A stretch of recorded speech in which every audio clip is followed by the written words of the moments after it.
What happens when studios rethink theatrical strategy, horror TV proves its staying power, and the next wave of genre voices quietly gets funded?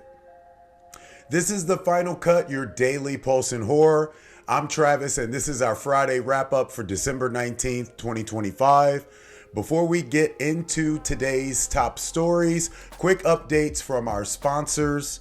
Fanatical is still running strong with end-of-the-year deals. You'll find rotating star deals, deep discounts on PC titles, and links directly in our articles and socials at Horror Movies Uncut. And over at Grove, reminders going into the holiday week.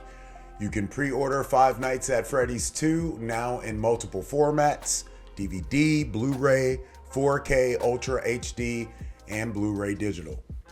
And the Dead Zone limited edition 4K Steelbook is still available for pre-order ahead of its February 17th release. All links are live at hmuncut.com and across our socials. All right, let's close out the week. First up, one of the biggest industry stories this week came quietly, but it's going to have a long-term impact. Warner Brothers is launching a brand new company, contemporary film label led by former Neon executives Christian Parks, Jason Wald, and Spencer Colantes. Parks, the marketing architect behind Parasite and Longlegs, will lead the label, which is focused on smartly budgeted, global-minded theatrical releases paired with innovative marketing. This isn't a volume play. The goal is 2 to 3 films per year. Films aimed at digital native and Gen Z audiences, designed to cut through culture rather than overwhelm release calendars. Warner Brothers leadership has made it clear this label exists to fill the space between blockbusters and micro-budget indies. It's pretty much what Paramount's doing also with the Hamada announcement a few weeks ago. The space genre films often thrive. The exact space genre films often thrive in when given the right support.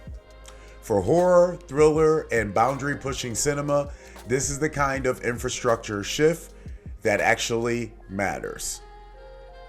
My question for you guys is, does this kind of focused label feel like the future of theatrical genre releases? Let us know your answers in the comments ahead. Next up, we hope you guys enjoyed my recaps of It, Welcome to Derry Season 1. And that is the topic of the next story. So next up, HBO's It, Welcome to Derry closed out its first season with its largest audience yet, pulling in 6.5 million US viewers across HBO and Max in just 3 days. The series now averages nearly 20 million viewers globally, placing it among HBO's top 3 original debuts since Max launched, behind only The Last of Us and House of the Dragon. Take that, Euphoria. The finale delivered answers, raised new questions, and laid the groundwork for what Andy Muschietti hopes will be a 3-season arc, with season 2 potentially jumping back to 1935. This is what we talked about in our recap article. Another turn in Pennywise's murderous cycle. No official renewal yet, but the numbers speak loudly. My question for you guys is, should Welcome to Derry stick with the backward timeline or move forward next season, which would mean jumping up to the 1988 timeline?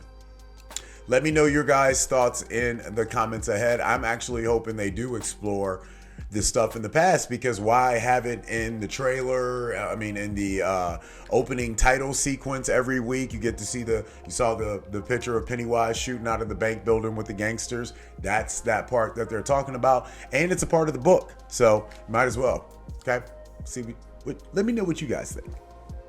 And finally, some of the most important horror news this week didn't involve box office or IP at all. The horror section and We Short have announced the winners of their inaugural HorrorShorts script competition, supporting new horror filmmakers from around the world. The top prize went to Burn It All, a mafia-tinged horror story set on a confiscated vineyard, earning $25,000 and a full production backing. Additional awards went to Locust Grove and Teacher Andy, with funding focused on rights, acquisition, and development. What matters here isn't just the money, it's the pipeline. These shorts are being positioned for short to feature expansion, kind of like the Hulu shorts, backed by Eli Roth's horror section. This is how new horror voices actually get built, or is it how they get gatekept? We'll see. My question for you guys is, do you want to see more horror talent discovered through shorts rather than features? And look, I'll be honest with you guys on that. As a person that's been reviewing films forever, one thing that I will say is I usually skip past horror shorts in lieu of features, but it is undoubtedly true that a lot of your features and a lot of your favorite filmmakers that are out right now started with horror shorts. So definitely there is a need for both, for sure. Let me know your guys' answers in the comments ahead. Today's take. This week showed us horror operating at every level. Studio strategies, prestige television, and grassroots development. The genre isn't just surviving in 2025, it's being restructured, reinforced, and reinvested in. And that's exactly how it stays dangerous. Here's to 2026. Before we go, a quick look ahead. Next week is a shortened week for the final cut. We'll have our Monday and Tuesday shows only, with the Tuesday the 23rd being our final daily episode before Christmas.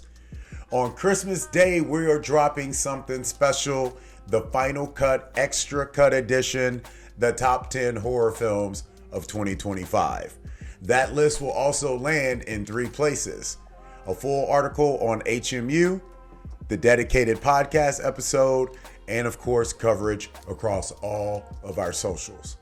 After that, we return Monday the 29th with year-end programming, followed by a New Year's Eve wrap-up to close out 2025. Which story mattered the most for you guys this week? Warner Brothers, all their deals and new film labels. Welcome to Derry final. HorrorShorts funding new voices. Vote now over at Spotify. And if you got breaking horror news, something we should be covering, you guys know the drill. DM us at HMUNCUT. Your tip could lead tomorrow's show. That's it for this week's Final Cut. I'm Travis. Thanks for watching in. Thanks for listening. You guys know what to do. Hit that like, hit that thumbs up, subscribe, get those notifications rolling. Make sure you share the show. Let people know about the Final Cut as we continue to roll on into 2026. But we will be back for a short week, Monday and Tuesday. Until then, you guys know the drill. As always, keep the lights on.